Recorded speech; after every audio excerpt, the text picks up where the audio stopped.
Hello and welcome back to this YouTube video channel.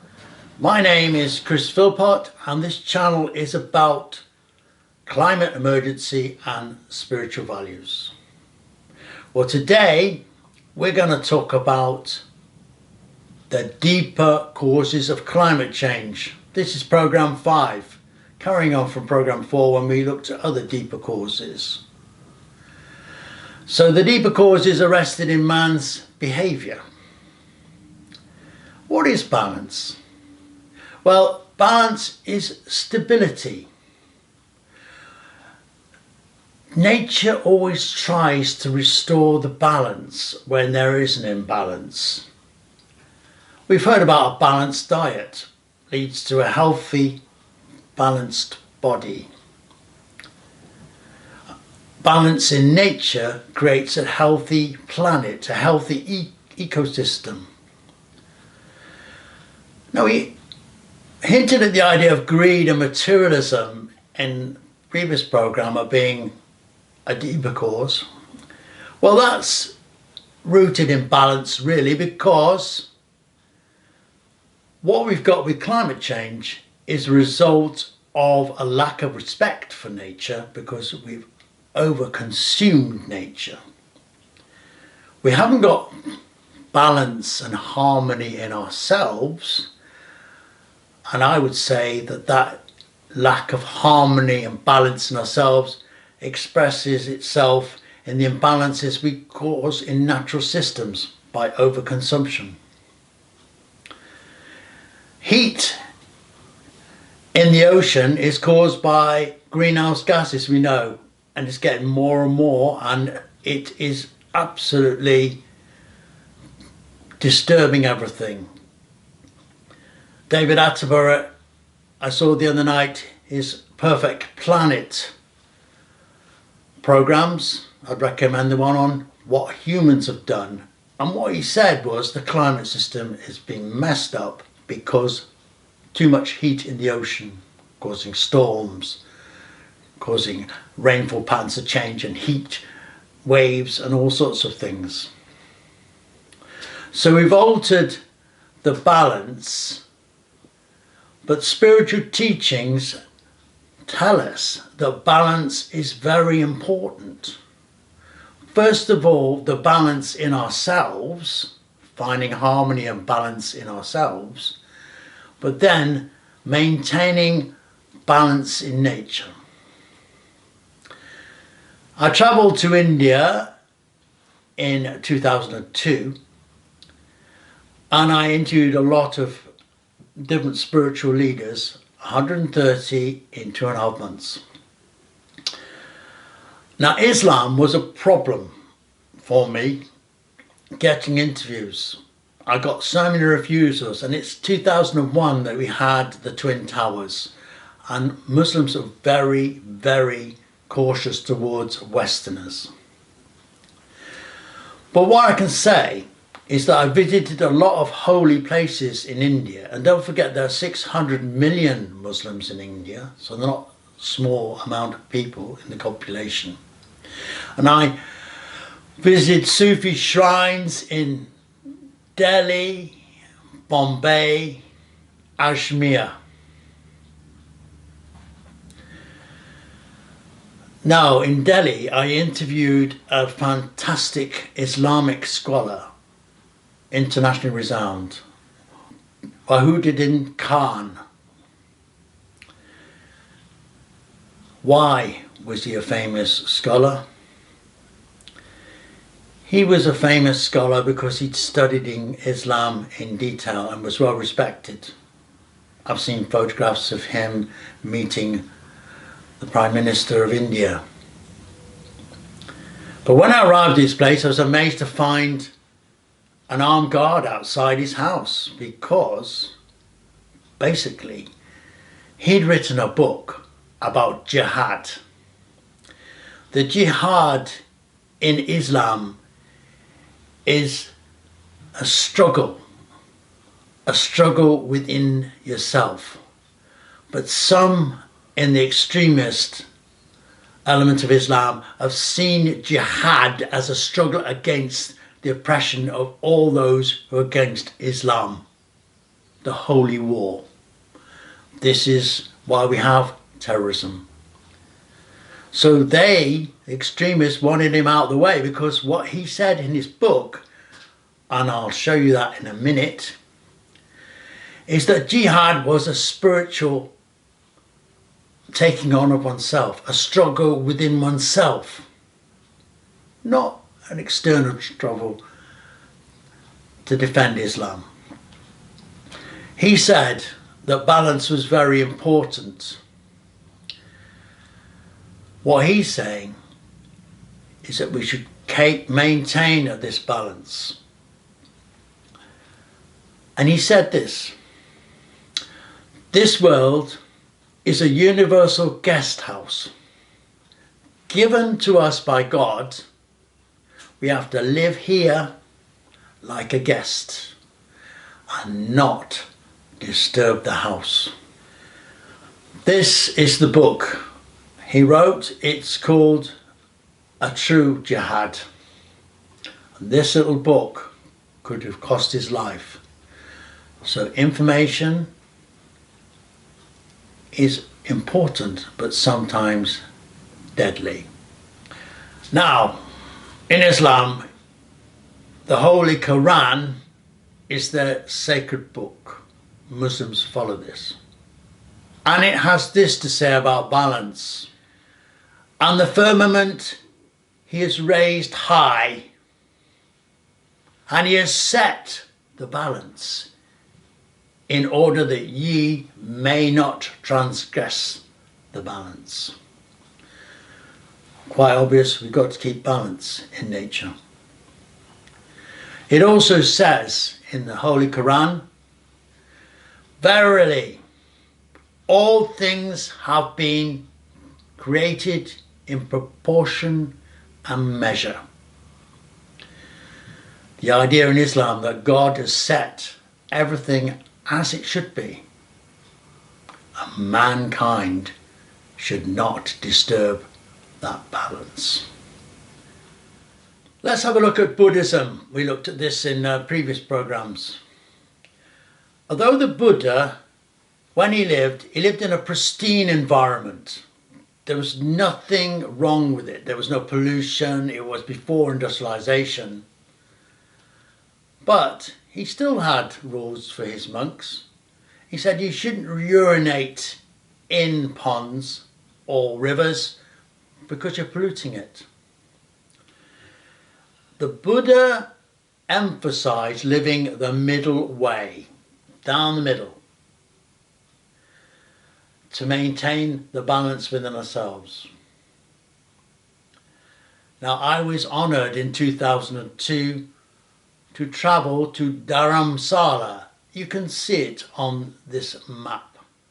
I had to go there, and I was going there to interview monks about their Buddhist attitude to the environment.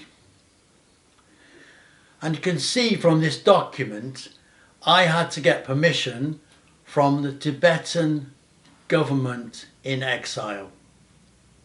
This document means I could talk to monks and nuns. The Dalai Lama leads the government in exile. While I was there, as you can see from these beautiful pictures, it's a bit like Scotland. Beautiful temples set in the hillside. Why are the Tibetan Buddhists in Dharamsala? Because the Indian government gave them that territory when Tibetan Buddhists were exiled from Tibet by the Chinese. And I will tell you that the Tibetans in India are remarkable. They even had recycling in Dharamsala in 2002. They run organic farms and have big monasteries throughout India. So the Indian government should be praised for preserving the Tibetan culture. I stayed in this monastery, you can see from the picture, Teshok Ling. But I mainly went to a big monastery there called Namyang Monastery. You can see here the traditional way of honouring somebody in Tibetan Buddhism is in this photograph with me with the silk scarf. I also interviewed a geshe. Now, geshe in Tibetan Buddhism means that that person has studied at least 20 years to get their degree in divinity, if you like. A Lobsang Drapa Geshe, you can see his picture here. He'd escaped from Tibet in 1991. He told me even then that it was estimated that 1.5 million Tibetans had died at the hands of the Chinese. And this is a familiar message from earlier programs when the Uyghur Muslims now are being persecuted in China. Again, an example of a man-made value system oppressing a spiritual value system. I had the opportunity to try and see the 17th Kalmapa, Ogyen Trinley Dorje, who's only second in seniority to the Dalai Lama. You can see I'm at his temple here. He fled Tibet in 1999 because he thought the Chinese were going to, because he was quite powerful, manipulate him. He's now 35, but he's a great example of an environmentalist Buddhist. And he says, the environment is irreplaceable. All life forms on earth coexist in delicate balance. Although some habitats are naturally more abundant than others, we are degrading the environment by exploiting and polluting it, affecting the entire world irrespective of borders. His appeal: for everyone's sake, let's stop polluting the environment. How foolish to destroy our planet. Very clear. Destroying the planet. The Dalai Lama has done a lot to promote peace, show non-violence. He's also very interested in climate change. He said, because we all share this planet Earth, we have to learn to live in harmony and peace with each other and with nature. This is not just a dream, but a necessity. When you think of how the Tibetans have been treated by the Chinese, the Dalai Lama has been a beacon, an example of non-violent response to that. And we should look at him as a wonderful example of spirituality. We talked of Hinduism in the previous program. It's quite a complex religion, but it's very ancient. Yoga as a system is 5,000 years old. Their scriptures are very old. Hinduism describes a thing they call the universal order in the cosmos. It's called Rita. It's a sort of laws contain and govern all forms, functions and processes on earth. But by creating imbalances in these processes, humans are breaking this universal law. Hindu's scriptures reflect this in their quotes. They say, God has made the balance of nature perfect. Also, the world is a living whole of interconnectedness, of cosmic harmony. Now, while I was in India, I travelled to Calcutta, and you can see where it is on this map. In Calcutta, I was an honoured guest of the Ramakrishna Mission, and I will say this very plainly to anybody who wants to do research or go to India. I was welcomed with open arms by universities, swamis, Archbishop of Delhi, lots of spiritual leaders, because I was interested in their culture and what they had to say about the environment. So, Ramakrishna Order was founded, the Ramakrishna Mission was founded in 1897 by Swami Vivekananda. It's a humanitarian organisation focusing on medical and educational programs. If you've ever been to India, you see the poverty and the problems people have with their health and the lack of education. There's a need for it. And guess what? There's a lot of corruption, unfortunately, in India. But the Indians actually trust the Ramakrishna Order and their order to help in hospitals, medical care, schools. So they give money.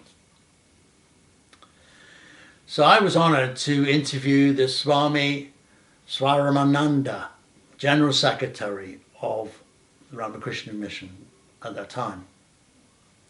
And he said,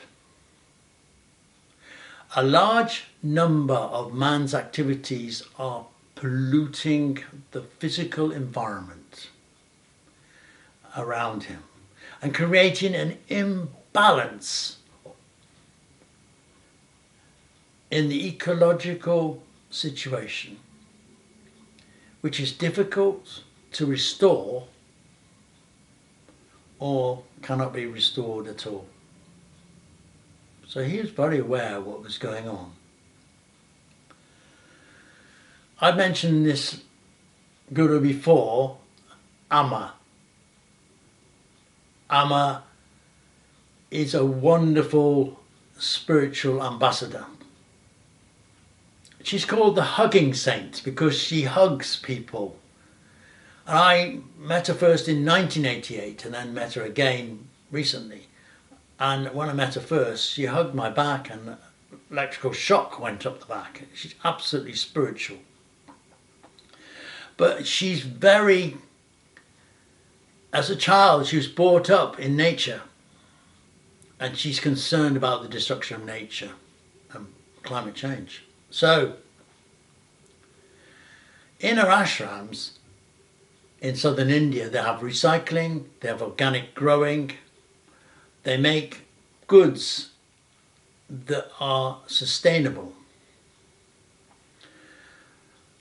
And she says, if the balance in nature is lost, harmony of human life will also be lost.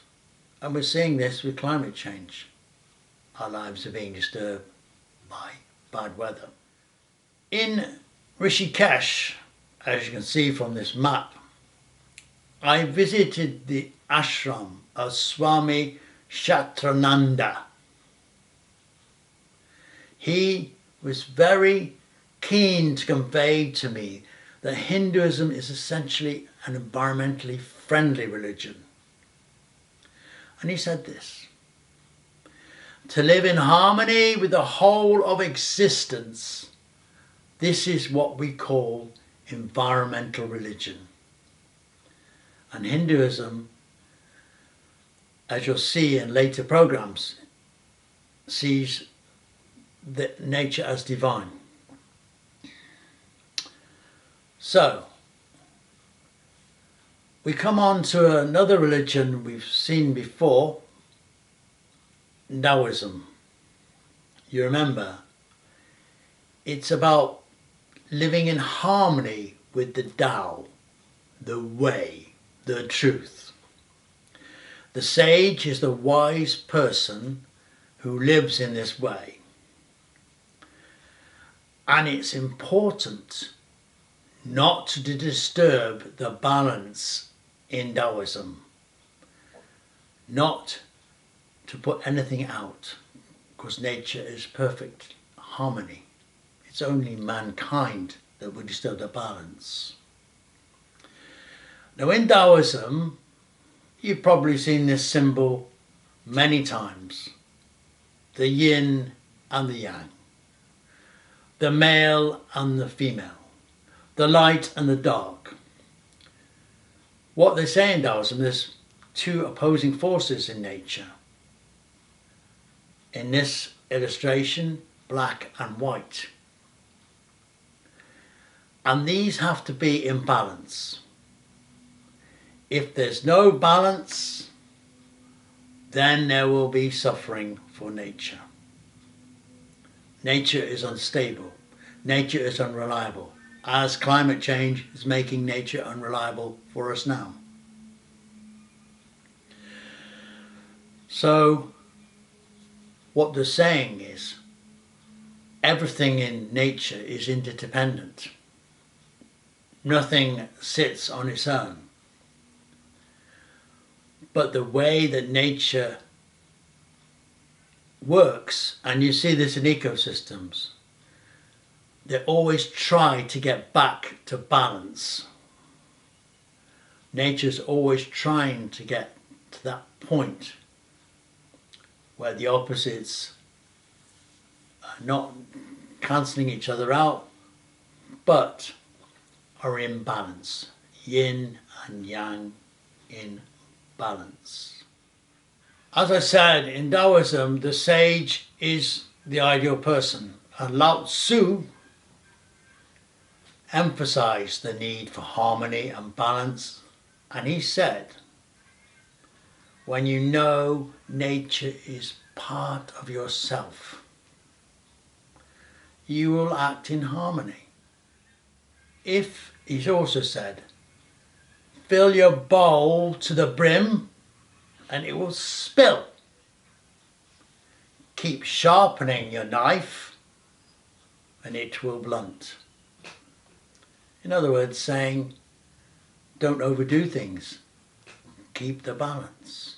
Again, the idea of moderation in what we do. Now in program 4, we mentioned the Baha'is. They're a very modern religion coming out of Persia. And the reason why I'd say they're modern, because they're more engaged environmentally than a lot of religions. The Baha'is see things very much in global terms. And it's interesting that they have an office at the United Nations Environment Programme headquarters in Nairobi. And from that, they manage all sorts of green projects around the world, recycling, tree planting, organic growing. One of their great teachers, Abdul Baha, was a really important teacher, and he saw things very clearly with his spiritual eyes. And he said, for every part of the universe is connected with every other part by ties that are very powerful and admit to no imbalance. He observed nature, and this is what he said. This nature is subject to a sound organization, to inviolable laws, to perfect order, and to a consummate design from which it never departs. So the Baha'is see nature created by God as in balance. It's we that may disturb their balance. Lastly, we come to Judaism. Now, Judaism, Islam, Christianity came from the same area of the world. These religions are called the people of the book. Now, Judaism was before Christ. It's the religion of the Jews. Now, we all know about the Jews in Israel, that's their home. But they're Jews all around the world. And we know they've been persecuted in the Holocaust. Jews see their relationship with God as a covenant, an agreement. Jews follow certain laws to please God, and then God returns that favour by taking care of them. They have things like special foods, or they have the day of rest on the Sabbath on a Saturday. Some Jews have said that God created this world, but mankind is breaking the covenant with God for taking care of his creation. And climate change is an example. Their holy book, the Talmud, says this about man. Look at my creations. See how beautiful and perfect they are. Do not desecrate or corrupt my world, for if you corrupt it, there'll be no one to set it right for you. So it's a warning. Don't create imbalance. Maimonides was a very important Jewish teacher. He was a Jewish rabbi, and he said, one should see this world and see himself as a scale with an equal balance of good and evil. When what he does one good deed, this is tipped to the good on the scale. He and the world are saved. When he does one evil deed, the scale is tipped to the bad. He and the world are destroyed. Again, we on this planet, we inherited a planet that was in balance. About 200 years ago, it was much more in balance. But we are creating the imbalances through climate change. What we need to do is to return to balance, to return to respect for nature, and try to work on harmony and balance in ourselves. In Buddhism, there is a practice called loving kindness, metta. And we should always be kind to ourselves. And if we're more kind to ourselves, we'll be more in balance.